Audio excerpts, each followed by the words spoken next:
On se retrouve pour un nouvel épisode des Pincées du Cotentin. Clémence Fossard, amoureuse de la mer et férue de sport nautique, se plie aux règles du podcast. Clémence nous fait découvrir les différentes façons de profiter de la mer en nous partageant ses meilleurs conseils pour une pratique en toute sécurité. On vous souhaite une très belle écoute. Bonjour Clémence. Bonjour. Donc on est ravis aujourd'hui de t'accueillir au sein du pôle nautique de La Hague sur la base d'Urville. Pour commencer cette interview, je vais te poser quelques questions en lien avec le Cotentin. D'accord. Pour chaque question, tu choisis la réponse qui te convient le mieux et tu peux, si tu le souhaites, nous expliquer pourquoi ce choix. T'es prête ? Ouais. On commence. Donc le Cotentin en été ou en hiver ? C'est dur. Plutôt en hiver. Plateau de fruits de mer ou produits du terroir ? Plateau de fruits mer. Randonnée ou sport nautique ? Sport nautique. Littoral ou bocage ? Littoral. Artisanat ou patrimoine ? Patrimoine.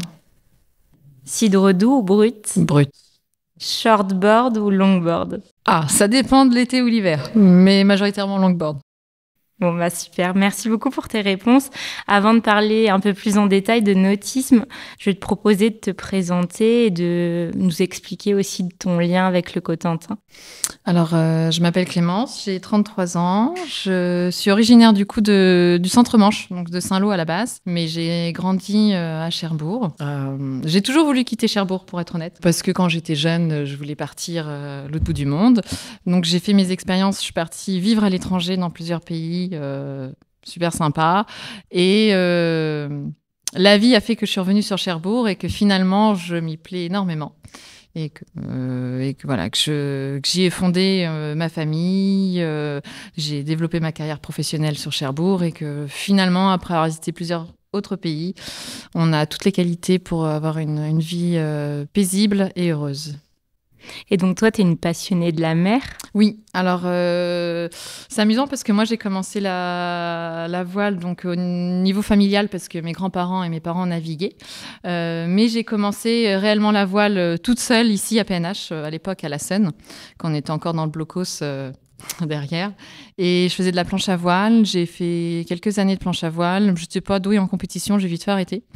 Et après, je suis repartie sur le surf parce que beaucoup plus pratique, surtout quand on a sa première voiture, beaucoup moins de matos à déplacer. Et après, je suis partie aux études.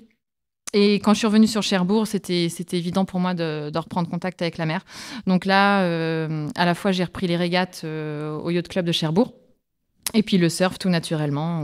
J'ai repris des cours au Cotentin Surf Club il y a quelques années de ça. Et puis maintenant, c'est presque hebdomadaire où on est à l'eau. Et toi, la mer, qu'est-ce qu'elle te procure en termes de sensations, de sentiments ? Alors, ça dépend de l'hiver ou de l'été. C'est vrai que l'été, on n'est pas toujours chanceux au niveau météo, mais ça a l'avantage d'être très paisible. L'hiver, c'est glacial, faut le dire. C'est cagoule, gants, surtout pour moi, c'est cagoule, gants, chaussons. Mais c'est très vibrant, c'est presque austère. Des fois, il y a un mélange d'adrénaline et d'anxiété quand même qui arrive. Mais c'est vraiment une relation liée aux éléments où on peut pas mentir face aux éléments. On est obligé d'être 100% naturel. C'est vrai que la relation avec l'eau, c'est indispensable. Et surtout pour moi, dans ma façon d'être, j'essaye de l'inculquer à mes enfants le plus tôt possible pour qu'ils soient à l'aise dans l'eau, dans cet élément-là. Parce que c'est toujours...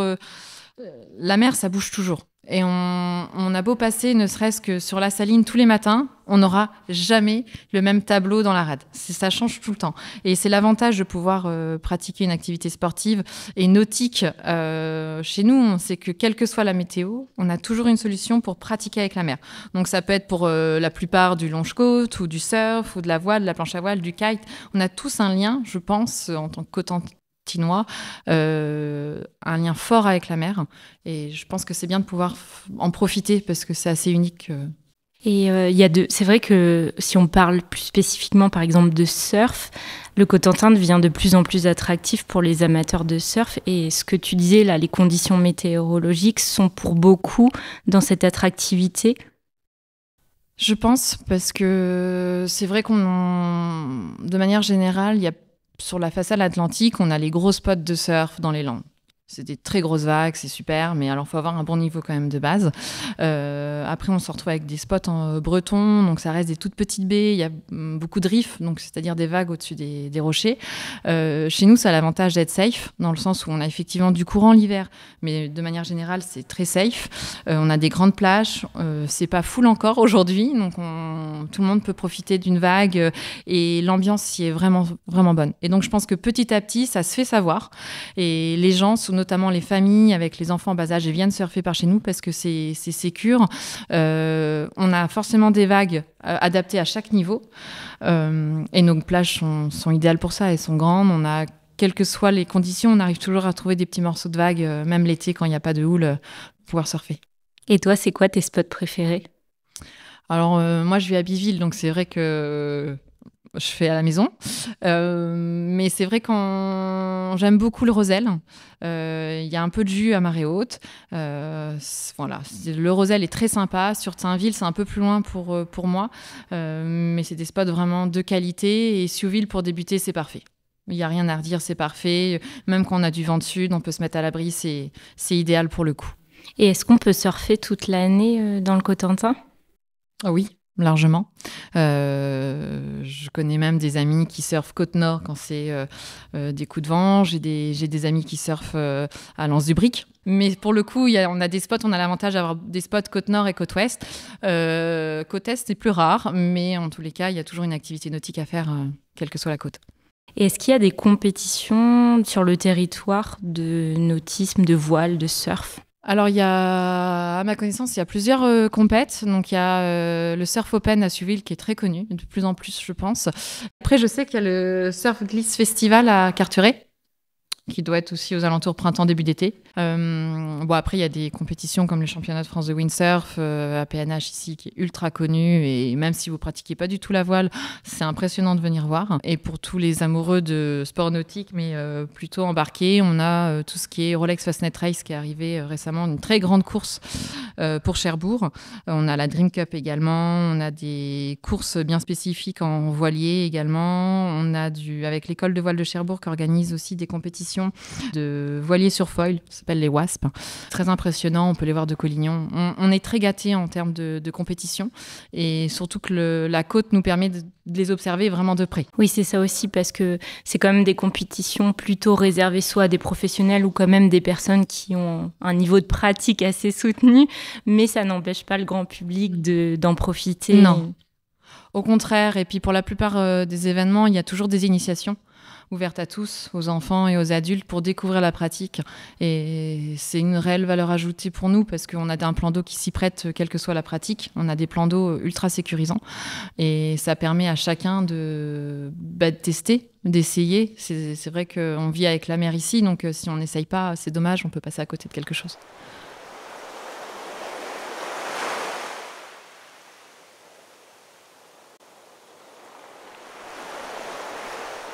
Et toi, justement, quelqu'un qui souhaiterait débuter dans la voile, le nautisme, le surf, quel conseil tu lui donnerais, auprès de qui il peut se tourner pour commencer ?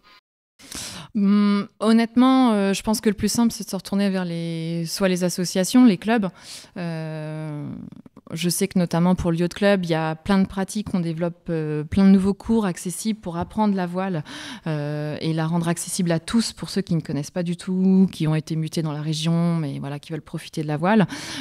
Pour le surf, pour quelqu'un qui n'y connaît pas, je conseillerais quand même commencer par une école de surf, ne serait-ce que par l'apprentissage des courants et des marées, parce qu'on est quand même lié à ça ici sur le littoral. Les clubs sont vraiment préparés et il y a tout le dispositif avant même d'investir financièrement. Ça permet de tester, s'assurer qu'on aime, parce que c'est vrai que c'est pas forcément donné à tout le monde d'aimer la pratique l'hiver également, parce que il y a l'été, mais il y a l'hiver assez rude ici quand même. Donc c'est vrai que pour moi, c'est l'idéal de contacter directement les clubs. La mer, c'est quand même un élément naturel, donc il y a des dangers qui sont liés. Quels sont pour toi les conseils de base en termes de sécurité pour une pratique totalement sécurisée ? Quelle que soit la pratique, déjà, il faut prévenir qu'on part à l'eau. Ça, pour moi, c'est le b.a.-ba. Regarder la marée. parce que c'est vrai et les coefficients de marée. Donc il y a la marée, donc voilà, là on sait à quelle heure la mer est haute, la mer est basse, mais le coefficient de marée c'est ce qui est de plus important, ça va permettre d'indiquer la force du courant.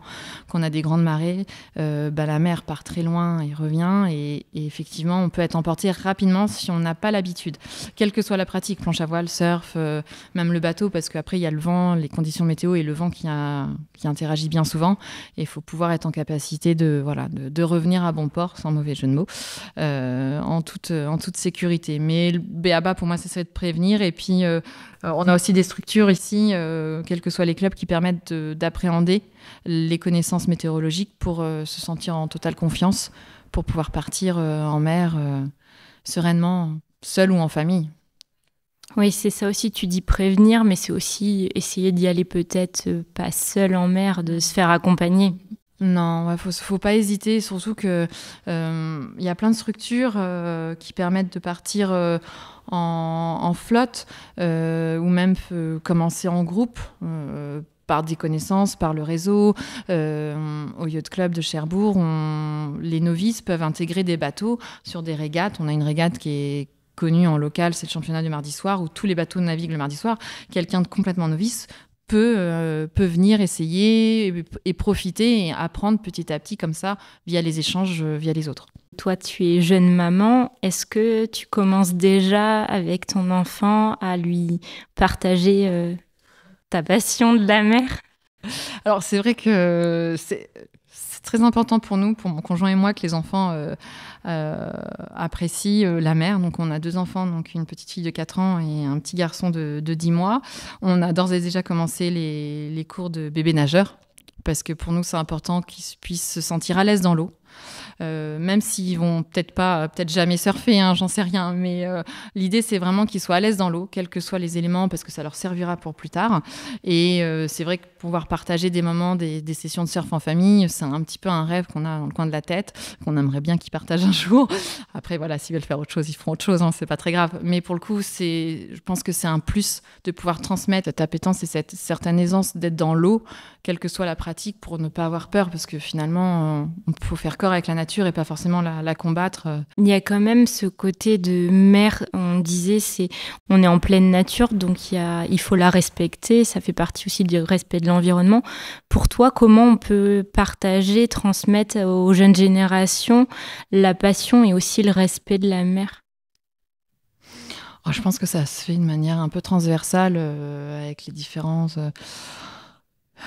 contacts qu'on peut avoir, mais c'est vrai que nous, je sais qu'à l'école, il y a déjà, ils préparent déjà quand même les enfants à ce sujet. Nous, à chaque fois qu'on va sur la plage, on a tourné ça maintenant dans un jeu. Alors c'est peut-être un peu malheureux, hein, mais c'est qu'on ramasse le plus de déchets possible. C'est un peu triste à dire comme ça, mais c'est vrai qu'on a tendance à se faire un petit jeu. Quand à chaque balade sur la plage, quelle que soit la plage, on essaye de ramasser, et c'est à celui qui ramassera le plus. Donc la compétition, ça fonctionne bien. Et on essaye à chaque fois de nettoyer la plage, parce que c'est là où on passe le plus de temps en famille. Mais pour le coup, donc il y a la plage, mais il y a aussi dans les forêts. Ça fonctionne dans tous les lieux. Mais pour le coup, je pense que c'est aussi bien via les parents, mais via les différentes infrastructures que l'enfant rencontre, où c'est bien de pouvoir le répéter, pas jeter les déchets n'importe où. Et si tu devais définir la mer du Cotentin, quelques mots ? Je pense que la mer du Cotentin, elle a l'avantage d'être changeante. Elle est toujours différente. Quelle que soit l'année, quelle que soit la météo, on n'a jamais le même tableau, en quelque sorte, de la mer. Et c'est ce qui est beau, tout simplement. Et est-ce que toi, tu as d'autres activités sportives en dehors de la mer aussi ? Tu as d'autres choses qui te plaisent dans le Cotentin ? Alors, comme toute fille manchoise, j'ai fait une passe équitation. Voilà, j'en ai fait quelques années. J'ai rapidement compris que j'allais pas faire carrière dedans. Mais non, autrement, de la randonnée en famille. On se balade beaucoup à l'extérieur, surtout qu'avec les enfants, les périodes diminuent de liberté. Donc majoritairement la mer, c'est pas le bateau, c'est le surf, sinon c'est les balades au bord de l'eau. Et est-ce que tu pourrais nous partager une ou plusieurs bonnes adresses locales que tu affectionnes particulièrement ? L'Auberge des Grottes. sans équivoque. Adorable, on mange super bien et vraiment très, très, c'est très convivial, c'est très sympa. Donc, et c'est un rapport qualité-prix du tonnerre. Après, on aime bien, de temps en temps, avec les copains à Aumonville, prendre un verre au Café du Port. Et sinon, si vous voulez découvrir la mer et les activités nautiques, pour les enfants, je dirais l'école de voile, parce qu'ils sont équipés, ils ont du super matos, ils ont tout pour pouvoir progresser et appréhender la mer, découvrir les joies de la navigation.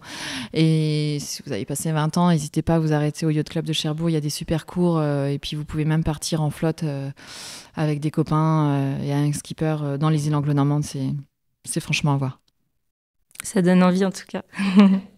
Et pour terminer, dernière question, qu'est-ce qui rend pour toi le Cotentin unique et qu'est-ce qui fait qui pourrait donner envie à nos auditeurs, qu'ils soient cotentinois ou pas, à visiter ou redécouvrir le Cotentin? C'est vrai que le Cotentin, on n'y va pas par hasard. Donc il y a toujours un but, hein. On ne passe jamais par Cherbourg ou par le Cotentin. Mais ça a l'avantage, quelles que soient les saisons, d'avoir une vue complètement différente. On a 3 côtes vraiment bien distinctes, bien différentes. Et je pense que quelle que soit la saison, quelle que soit la côte, tout change. Et ça reste un territoire brut, avec une nature à l'état vraiment brut, face aux éléments. Et pour ceux qui aiment la nature, je pense que c'est idéal. Merci beaucoup pour ton partage d'expérience. Merci à toi. Et j'espère que ça aura donné envie aux gens de venir découvrir le Cotentin et surtout de se lancer dans les sports nautiques. Podcast en Cotentin est un podcast imaginé par l'Office de tourisme du Cotentin et produit par les Cotentinois. Retrouvez tous les épisodes sur vos plateformes d'écoute habituelles ainsi que sur le site podcast.encotentin.fr. Suivez également l'Office de tourisme du Cotentin sur les réseaux sociaux.